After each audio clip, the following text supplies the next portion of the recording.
ஒரு விவசாயியோட நெல் வயல்ல ஒரு சிட்டுக்குருவி கூடு கட்டி குஞ்சு பொறிச்சு வாழ்ந்துச்சான். ஒரு நாள் அந்த தாய்க்குருவி இறதேடி வெளியே போன சமயத்துல அந்த விவசாயி வந்த வயலை பார்த்து, நெல் நல்ல பருவத்துக்கு வந்துருச்சு, வெளியூர்ல இருந்து ஒரு 20 ஆளுங்களை வர வச்சு அறுவடை பண்ணிடலான்னு தன்னோட மனைவி கிட்ட பேசிக்கிட்டே போனாராம். அதை கேட்டுக்கிட்டு இருந்த குஞ்சுங்க தாய்க்குருவி வந்த உடனே அழுதுகிட்டே விஷயத்த சொல்லிச்சுங்களாம். தாய்க்குருவி கவலைப்படாதீங்கன்னு சொல்லி சமாதானப்படுத்துச்சான்.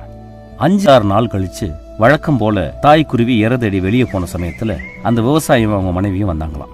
நெல்லு நல்லா முத்திருக்கு, இதுக்கு மேல வெளியூர் ஆளுங்களை நம்பி பிரயோஜனம் இல்லை, நம்ம ஊர்லயே ஒரு 10 பேரை வச்சு அறுவடை பண்ணிடலான்னு பேசிக்கிட்டே போனாங்களாம். அதை கேட்ட குஞ்சுங்க தாய்க்குருவி வந்த உடனே அழுதுகிட்டே சொல்லிச்சான். அப்பவும் அந்த தாய்க்குருவி கவலைப்படாதீங்கன்னு சொல்லி சமாதானப்படுத்தி தூங்க வச்சுச்சான்.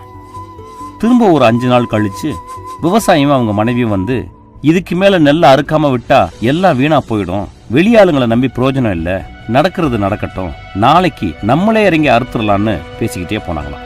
தாய்க்குருவி வந்தப்போ குஞ்சுங்க இந்த விஷயத்த சொல்லிச்சுங்களாம். தாய்க்குருவி பதட்டமாகி நம்ம உடனே இந்த இடத்த விட்டு காலி பண்ணி போகணும்னு சொல்லிச்சான். குஞ்சுங்க புரியாம பார்த்துச்சான்.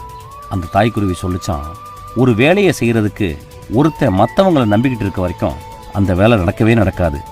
எப்போ ஒருத்தன் தன்னை நம்பி நம்மளே இறங்கி செய்யலான்னு முடிவுக்கு வந்துட்டானோ அதுக்கு மேலே அந்த வேலை நடக்காமல் இருக்கிறதுக்கு வாய்ப்பு இல்லைன்னு சொல்லிச்சான்.